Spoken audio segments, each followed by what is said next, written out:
नमस्कार इतिहास प्रेमियों। आज हम आपको टाइम मशीन में बिठाकर ले चलेंगे उस दौर में जब भारत में छोटे मोटे मोहल्ले नहीं बल्कि 16 महाजनपद हुआ करते थे। ये वो समय था जब राजा सिर्फ महलों में आराम नहीं फरमाते थे बल्कि राजतंत्र, गणराज्य और महायुद्धों की स्क्रिप्ट लिख रहे थे। लेकिन ठहरिए, वीडियो देखने से पहले मैं आपको बता दूं कि ये वीडियो बाकी सबसे हटके है, क्योंकि इसमें सिर्फ ज्ञान नहीं, एग्जाम पास करने का ब्रह्मास्त्र भी है। मैंने वो हर टॉपिक कवर किया है जो एग्जाम में बार बार घूम फिर कर आ जाते हैं। मतलब अगर आपने इसे ध्यान से देख लिया तो इतिहास आपका बेस्ट फ्रेंड बन जाएगा। अब जरा झलक देख लीजिए कि आगे क्या मजेदार चीजें मिलने वाली हैं। महाजनपदों का परिचय, कौन, कब, कहां, कैसे, राजधानियां और उन्हें याद करने की मस्त ट्रिक, वो रोचक तथ्य जो आपको किताबों में बोरिंग लगते थे लेकिन यहां मजेदार लगेंगे। प्रीवियस ईयर क्वेश्चन हल करेंगे, यानी तैयारी रहेगी 100% सॉलिड। तो बस अपनी कुर्सी की पेटी बांध लीजिए, दिमाग को शार्प मोड में डाल लीजिए और चलिए महाजनपद एक्सप्रेस के सफर पर। तो चलिए इतिहास की टाइम मशीन स्टार्ट करते हैं। महाजनपद काल क्या था? महाजनपद काल भारत के इतिहास का वह समय था जब छोटे छोटे जनसमूह एकत्रित होकर बड़े राजनीतिक और सामाजिक समूहों में बदल गए। इन समूहों को महाजनपद कहा गया। अब उस जमाने में 16 महाजनपद थे, एकदम आईपीएल की टीमों जैसे। सबका अलग कप्तान यानी राजा, अलग रणनीति यानी नीति और अलग अलग मैदान यानी राजधानी थी। अगर हम प्राचीन ग्रंथों को देखें तो महाजनपदों का वर्णन हमें बौद्ध ग्रंथ अंगुत्तर निकाय और जैन ग्रंथ भगवती सूत्र में मिलता है। इन ग्रंथों में 16 प्रमुख महाजनपदों का उल्लेख किया गया है। तो कुल मिलाकर ये वो दौर था जब राजा लोग राज कर रहे थे, जनता खेती कर रही थी और इतिहास अपनी नई कहानी लिख रहा था।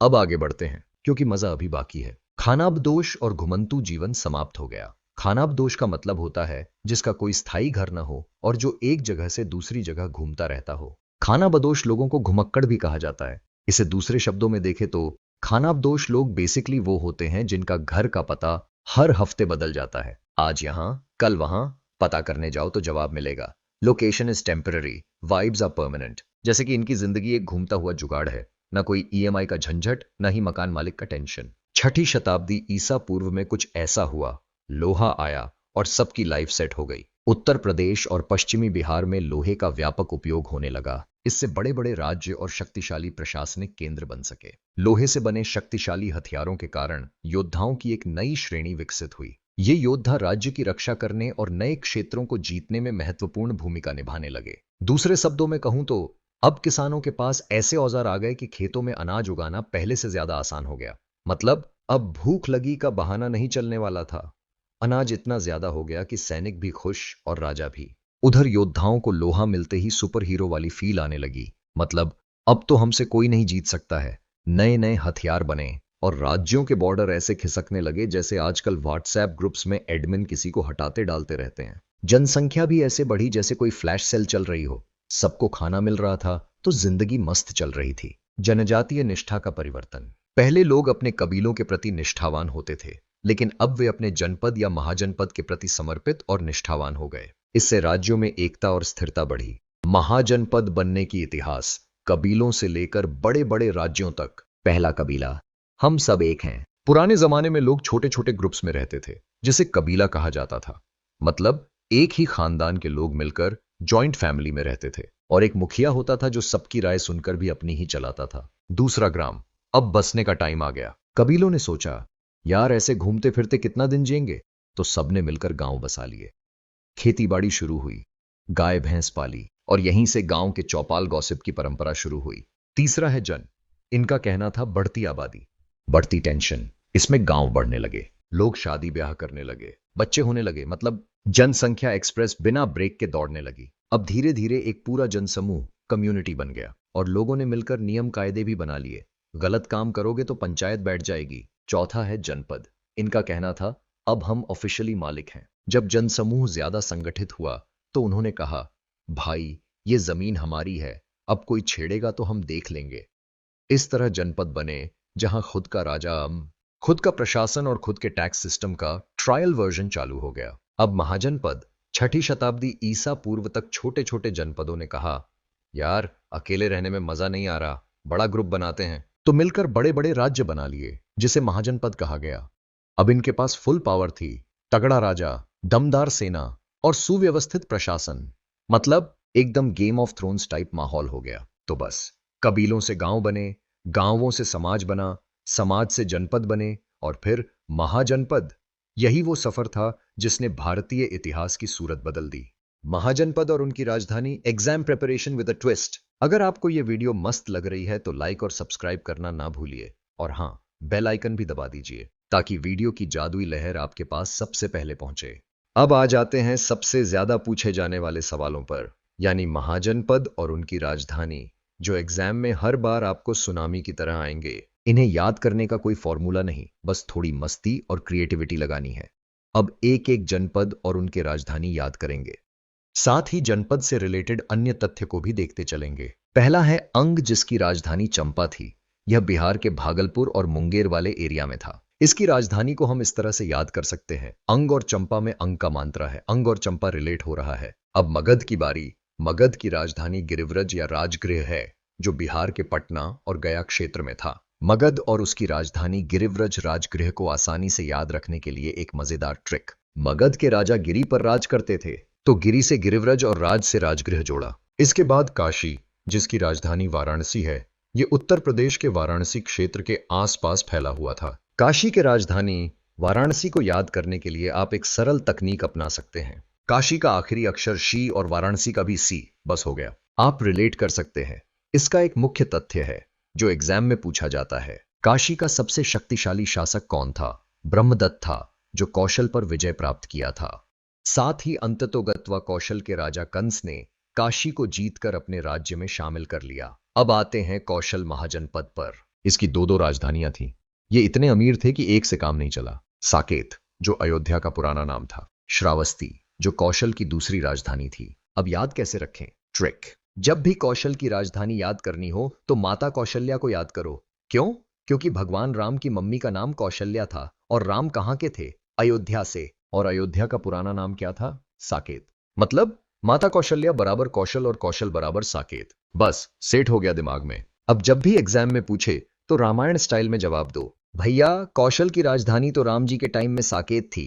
इसके आगे वज्जी, जिसकी राजधानी वैशाली थी। यह बिहार के मुजफ्फरपुर के आसपास था। इसकी राजधानी को याद कैसे करें? कोई ट्रिक नहीं, बस याद रखो, वज्जी से वैशाली बिल्कुल जुड़ा हुआ है। अब आता है मल्ल, जिसकी राजधानी कुशीनगर और पावा थी, जो यूपी के देवरिया और गोरखपुर तक फैला था। इसे याद रखने के लिए ट्रिक है, मल्लकपा। आपने किसी दोस्त को मल्लकपा समझो, जो माल जैसा दिखता हो। मल्ल से मल्ल और अक से कुशीनगर, पा से पावा होगा। इस तरह आप इसे अपने दिमाग में सेट कर लीजिए। अब चेदी, जिसकी राजधानी सुक्तिमती थी, जो यूपी के बुल्देनखंड में था। इसे याद रखने के लिए ट्रिक है, चेदी के लोग सुख से रहते थे, इसलिए उनकी राजधानी सुक्तिमती थी। मतलब कि चेदी, जिसका अर्थ सुख होता है, तो सुख से सुक्तिमती। महत्वपूर्ण तथ्य, महाभारत काल में चेदी का शासक शिशुपाल था, जिसका वध कृष्ण द्वारा किया गया था। इसके बाद वत्स, जिसकी राजधानी कौशांबी थी, जो यूपी के इलाहाबाद में था। ये इसे याद रखने के लिए ट्रिक है। वत्स को याद करें कि वह एक गाय का बछड़ा वत्स है, जो कौशांबी, कोशी नदी के पास जल पीने आया है। मतलब कि हम वत्स को बछड़ा भी कह सकते हैं, जो कौशांबी, कोशी नदी के पास जल पीने आया है। अब आता है कुरु, जिसकी राजधानी इंद्रप्रस्थ थी। ये मेरठ तथा हरियाणा के इलाके में था। इन्हें याद करने का ट्रिक है, कुरु वंश के वीर इंद्रप्रस्थ में राज करते थे। या इसे महाभारत से जोड़ें, कौरव और पांडव कुरु वंश के थे, और पांडवों की राजधानी इंद्रप्रस्थ थी। तो कुरु की राजधानी इंद्रप्रस्थ है। यह महाभारत से रिलेटेड है। मुख्य तथ्य, कुरु महाभारत कालीन हस्तिनापुर नगर इसी राज्य में स्थित था। बुद्ध के समय यहां का राजा कौरव्य था। अब पांचाल, जिसकी राजधानी अहिच्छत्र और कांपिल्य थी, जो आधुनिक पश्चिम उत्तर प्रदेश में था। याद करने का ट्रिक है, अगर पांचाल को तोड़ोगे तो पांचाल से 5 अचल होगा, जो अचल से अहिच्छत्र रिलेट हो रहा है। मुख्य तथ्य है, पांचाल प्रारंभ में इसके 2 भाग थे।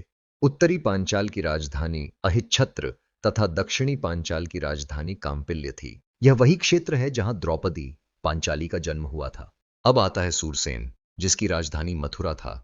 ये यूपी के मथुरा में ही था। मैं चाहता हूं इसका एक ट्रिक आप कमेंट में बताएं, वो भी फनी स्टाइल में। अब गांधार, जिसकी राजधानी तक्षशिला थी, जो पेशावर तथा कश्मीर में पड़ता था। याद करने का ट्रिक है, गांधार जो कला और संस्कृति का केंद्र, तक्षशिला जो शिक्षा और ज्ञान का केंद्र। मतलब कि दोनों किसी न किसी का केंद्र थे, तो आप इसे इस तरह रिलेट कीजिए। मुख्य तथ्य, रामायण से ज्ञात होता है कि तक्षशिला नगर की स्थापना भरत के पुत्र तक्ष ने की थी। अब कंबोज, जिसकी राजधानी राजपुरा हाटक थी, जो उत्तर प्रदेश में था, इसे भी आप अपना दिमाग लगाइए और कमेंट कीजिए फनी स्टाइल में। देखते हैं किसका कितना फनी कमेंट आता है। अब अस्मक, जिसकी राजधानी पोतन या पोटिल थी, ये गोदावरी नदी के इलाके में था। अब इसे कैसे याद करें? ट्रिक। अस्मक के लोग युद्ध में भिड़ते थे और पोतन के लोग बिजनेस में डील करते थे, तो याद ऐसे रखो, अस्मक से युद्ध, पोतन से व्यापार। मतलब अस्मक वाले तलवार चलाते थे और पोतन वाले रुपये गिनते थे। अब जब भी एग्जाम में सवाल आए तो दिमाग में एकदम धमाकेदार जवाब आएगा। अब अवंती, जिसकी राजधानी उज्जैनी और महिष्मती थी, जो मालवा और मध्य प्रदेश तक फैला था। मैं चाहता हूं कि इसका एक ट्रिक आप बताएं। अब लास्ट है मत्स्य, जिसकी राजधानी विराटनगर थी, जो जयपुर के आसपास था।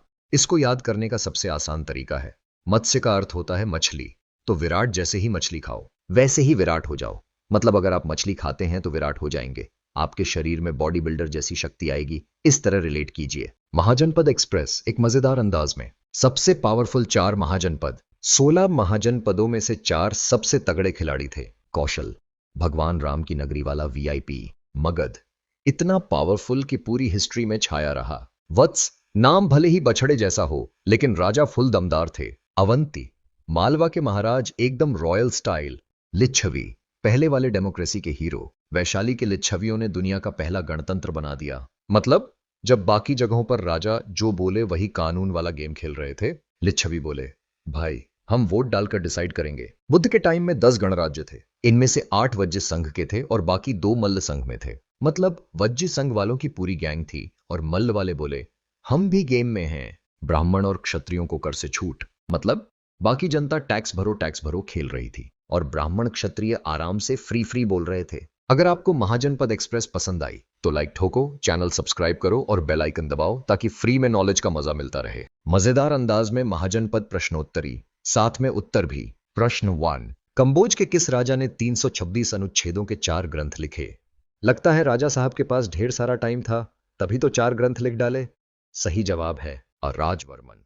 प्रश्न 2, मैचिंग खेलो। जनपद और उनकी राजधानी। ए अश्मक, पोतन। बी मूलक, प्रतिष्ठान। सी कलिंग, तोसली। डी अवंती, उज्जैनी। अब सही कूट क्या होगा? आ ABCD। प्रश्न 3, मल्ल महाजनपद की राजधानी कौन सी थी? भाई ये मल्ल लोग कुश्ती में माहिर थे, तो इनकी राजधानी भी कुशीनारा ही होगी। सही जवाब है कुशावटी, कुशीनारा। प्रश्न 4, वत्स महाजनपद की राजधानी कौन थी? भाई वत्स लोग बहुत ज्ञानी थे, इसलिए इनकी राजधानी भी एक प्रसिद्ध शहर ही होगी। सही जवाब है कौशांबी। प्रश्न 5, चंपा किसकी राजधानी थी? भाई चंपा कोई परफ्यूम ब्रांड नहीं है, ये अंग महाजनपद की राजधानी थी। सही जवाब अंग। प्रश्न 6, मगध के किस शासक ने कौशल और काशी को कब्जे में लिया? अरे भाई ये तो वही शासक था जो पड़ोसी का घर मेरा घर वाली नीति अपनाता था। सही जवाब बिंबिसार। कौशल और काशी दोनों को मगध का मेंबर बना लिया। प्रश्न 7, मगध की पहली राजधानी कौन थी? मगध की राजधानी भी स्मार्टफोन की तरह अपग्रेड होती रही, लेकिन इसकी पहली वर्जन थी। सही जवाब है गिरिव्रज। राजा लोग पहले पहाड़ियों के शौकीन थे, बाद में प्लेन एरिया पसंद आया। प्रश्न 8, मिलान करो और उत्तर बताओ। ए मत्स्य, विराटनगर। बी अंग, चंपा। सी वत्स, कौशांबी। डी अवंती, उज्जैनी। सही जवाब अ। प्रश्न 9, मगध के यातायात, जल वितरण और खेती में कौन सी नदियों का योगदान था? भाई बिना नदियों के खेती वैसी ही होती जैसे बिना इंटरनेट के फोन, किसी काम का नहीं। सही जवाब गंगा, सोन। गंगा जी ने पानी दिया और सोन नदी ने जमीन को सोना बनाया। प्रश्न 10, मगध को महाजनपदों में नंबर 1 क्यों माना जाता था? मगध उस क्लास का बच्चा था जो टॉप करता था, क्योंकि ये सभी खेती की उपज बढ़िया थी, लोहे की खदानें भी और ऊपर से जंगली हाथियों की फ्री होम डिलीवरी। प्रश्न 11, वत्स महाजनपद की राजधानी कौन थी? वत्स की राजधानी वही थी जहां राजा अपनी कौशांबी आरामगाह बनाते थे। कौशांबी। राजा लोग भी सोचते थे इतनी भाग दौड़ के बाद कौशांबी में चिल करेंगे। प्रश्न 12, शूरसेन जनपद की राजधानी कौन थी? अब भाई शूरसेन मतलब जहां शूरवीर पैदा होते थे, और सबसे बड़ा शूरवीर कहां पैदा हुआ था? मथुरा। इस तरह आप देख सकते हैं कि महाजनपद से कैसे कैसे धांसू सवाल पूछे जा रहे हैं। अब सोचिए, अगर आप इतिहास के एग्जाम में बैठे हैं और ये सवाल आ जाए तो घबराने की जरूरत नहीं, बस राजा महाराजाओं की तरह कॉन्फिडेंस दिखाइए और जवाब ठोक दीजिए। तैयारी ऐसे करो कि इतिहास भी कहे वाह भाई तू तो मुझसे भी ज्यादा जानता है। अगर ये मजेदार अंदाज पसंद आया तो लाइक शेयर और सब्सक्राइब ठोक दो। कमेंट में बताओ कि अगली क्विज कौन से टॉपिक पर चाहिए।